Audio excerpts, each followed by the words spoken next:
Let me ask you guys this. Now that we have Division One, Division Two, Division One, as we know, is every team is loaded, right? When I say loaded, it's not just 12 guys.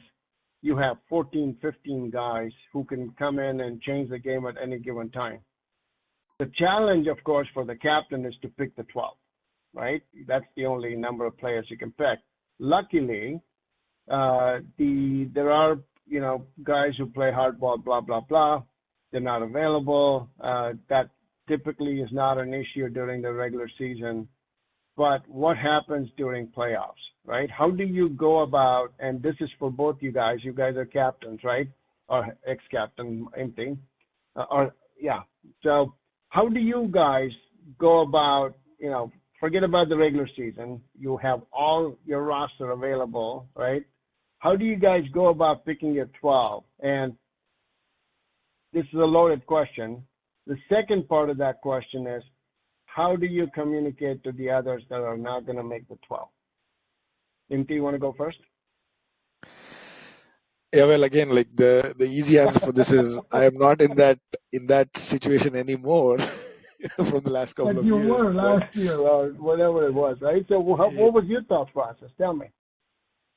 Yeah, again, like it's a very tough call again when you're in that situation, right? Because you have all these players available, you have the full unit that you have to pick, only 12 out of that, and then you have people who have been regular to the season, contributing in all aspects, and then somehow you just have to maybe take a hard decision and sit them out because you have another X factor player coming in. That's the exact question you're asking, right? So yeah, it's a difficult thing. I think the key here is, I think, uh, kind of setting the expectation. And if some player has been performing really well through the season, there is no way that you can sit that player out for the playoff, no matter what. So I think it's a combination of both, where you see the form, the regular season form, and then also whoever is coming back into the team for the playoffs, like where do you really see a role fit versus the I think it kind of weighs. You have to weigh in like which is more important for the playoff game. You need somebody who's in form and full confidence, or you need somebody with an X factor or a tag attached to him saying that okay, this player gives us this in the game. So, but yeah, again, it's a difficult call no matter what. Like there are different opinions to this. Like we go through this every season. We kind of face this come playoffs. Yeah, I know. Yeah, and I think it's a difficult call. I think really a lot of credit should go to the captains because they do a lot of things in the back end which people really do not know, and like all the things that they do for the team, like there's like a lot of credit should be given to the captains, I feel. Yeah, and so let me ask you the follow-up question there, right? Do you set that expectation at the beginning of the season because you know who your most likely roster for playoffs is going to look like or what it's going to look like, barring some performance issues and stuff like that? Do you communicate that early in the season or do you communicate that just before the playoffs start?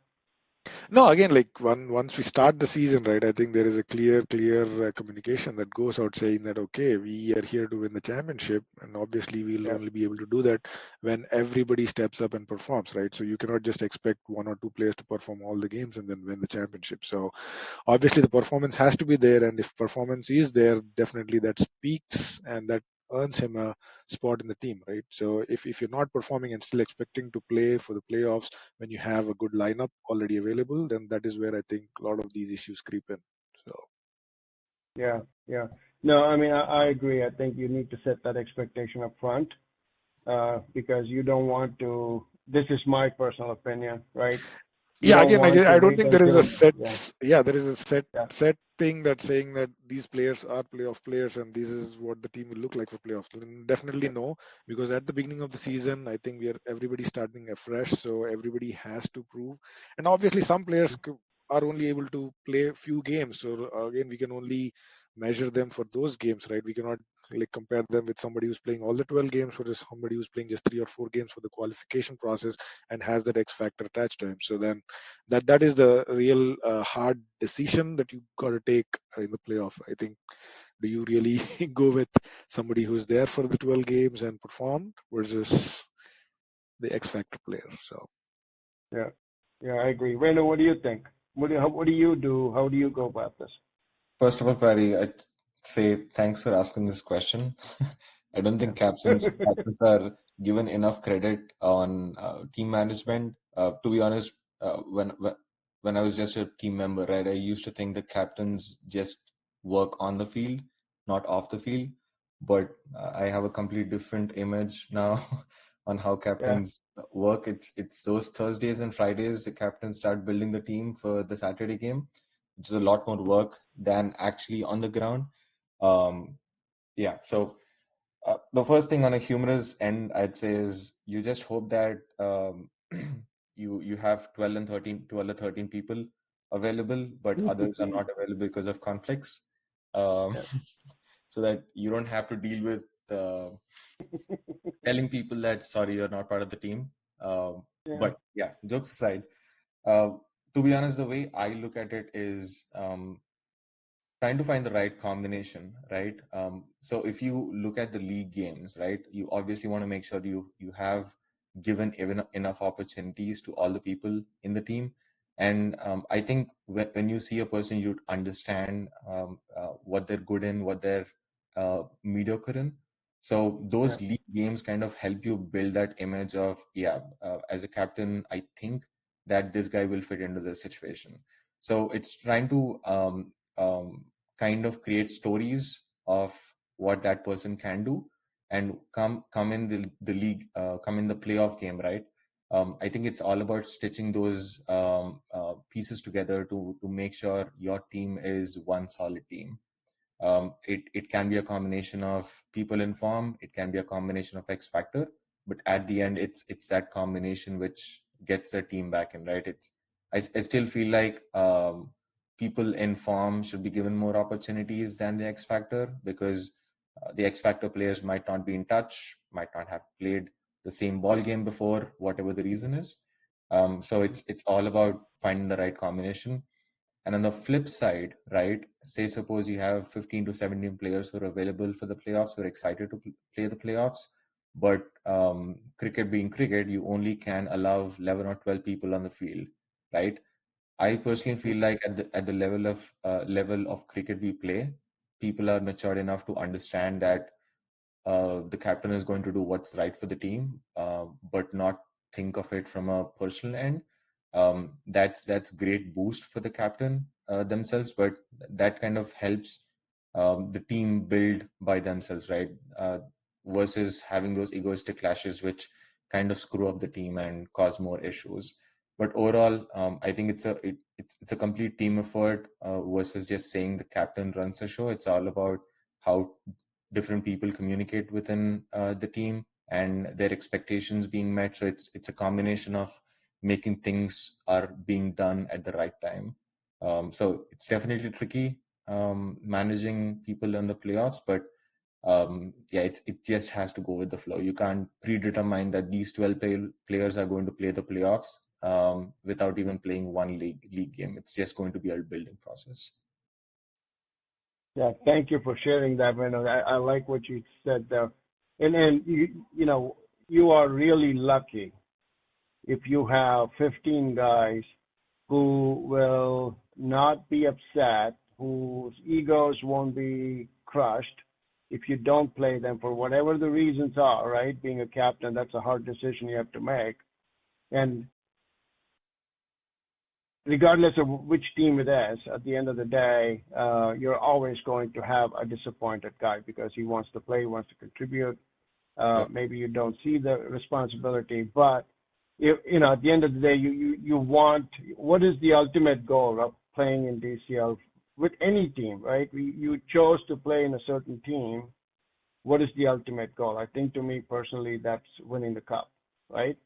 Mhm. And you want to contribute. Don't get me wrong. I would hate to not be playing in the playoffs if I'm on a team, but at the same time, I understand and I recognize that there might be a better batsman or a better bowler to come in and contribute that might help you win the cup, right? So I find it hard. I can guarantee you 50% of the league, 50% of the teams in the league are on the side that you guys just mentioned, which is let's play together as a team. We're going to support you regardless if I'm in the 12 or not. I would like to be in the 12, but I get it, right?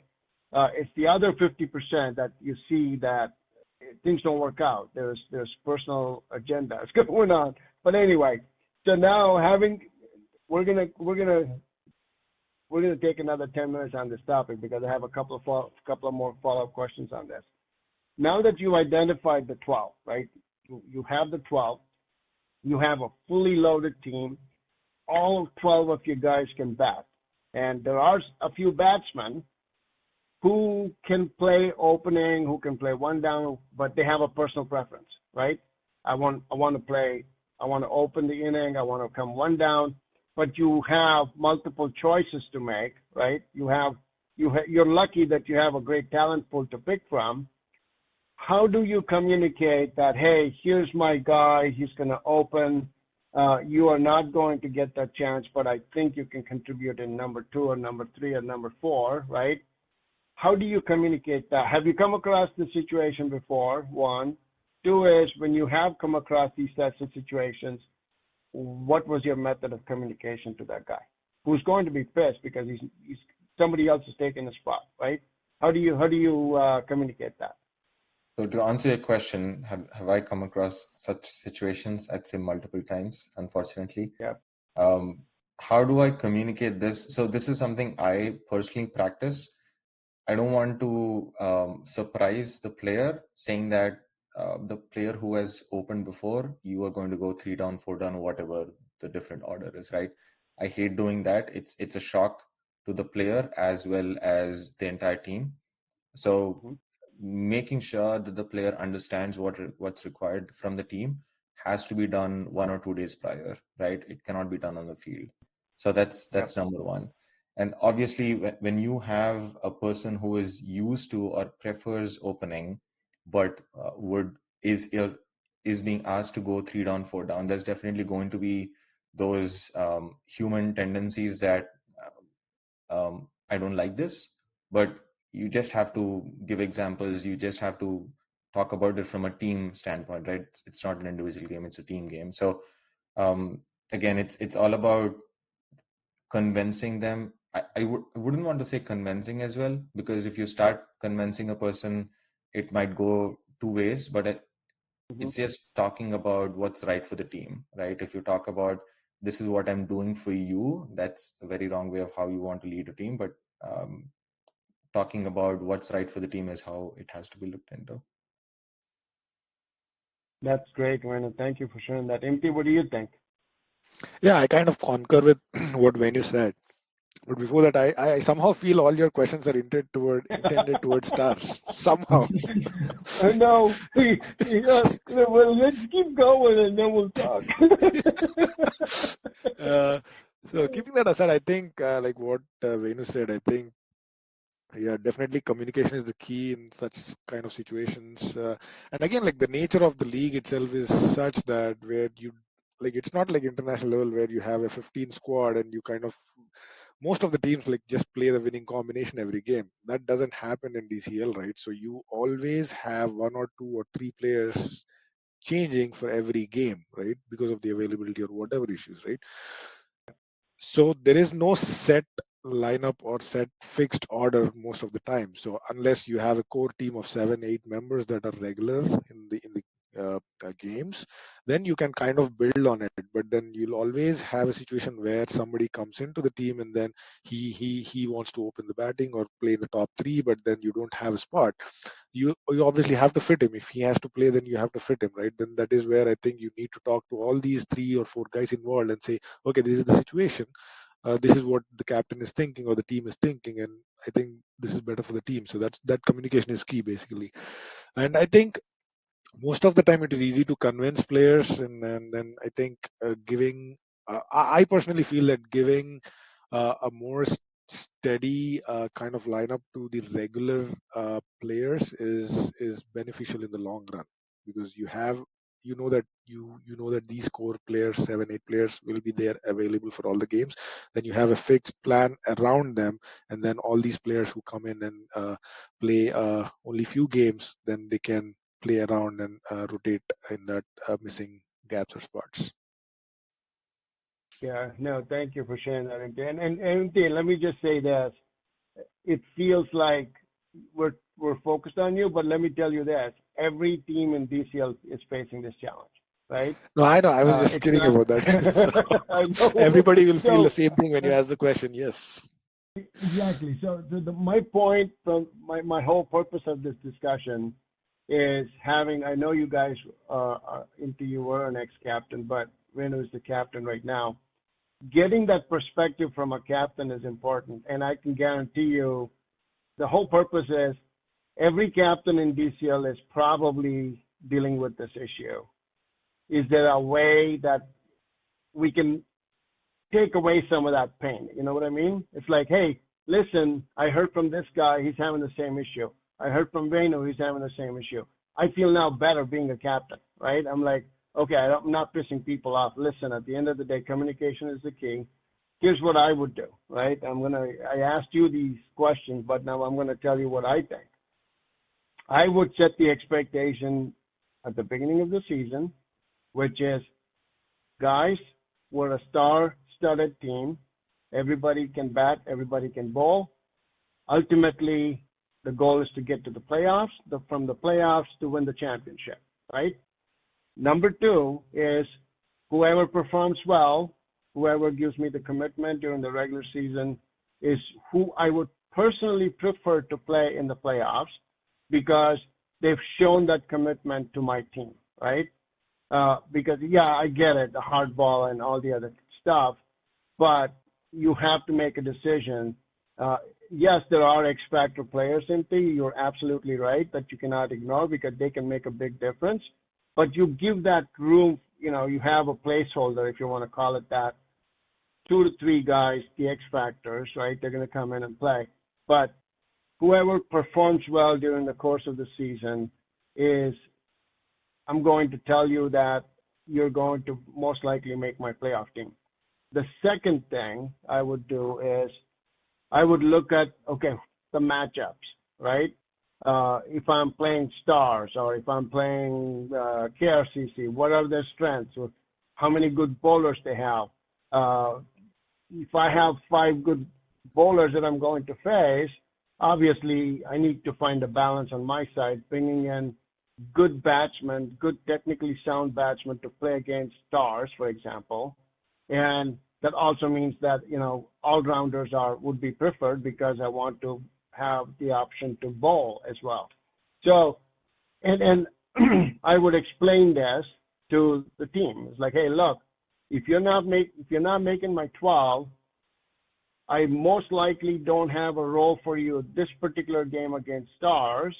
But if we play, if we win this playoff game, obviously we'll make it to the next round. The situation might be completely different. The scenario might be completely different. My matchups are going to look completely different. My player pool is going to look completely different.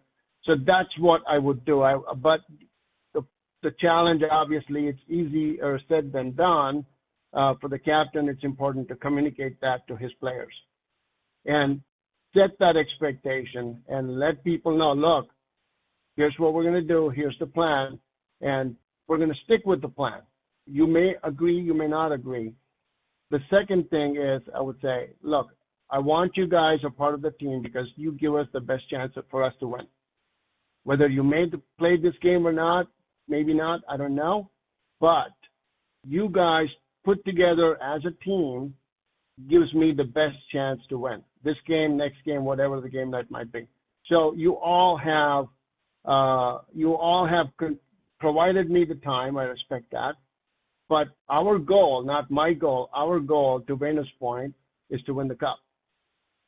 So do you want the cup or do you want your personal stats? That's the question you need to ask. If you want the personal stats, If the guy says, no, I want to look great, I want to get the most number of wickets, I want to bat the most number, and I want to score the most runs, you let that guy go next year because you don't need that guy. Because there are 12 guys in the team. One guy alone by himself cannot win you a game. He needs a runner, a non-striker on the other side. If the non-striker doesn't stick around, guess what's going to happen to this guy on the striking end? He's got no opportunity to score. So you guys don't need guys like that. I'm just giving you a blanket statement.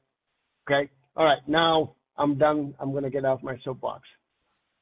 Thanks, guys. I appreciate you guys sharing this info.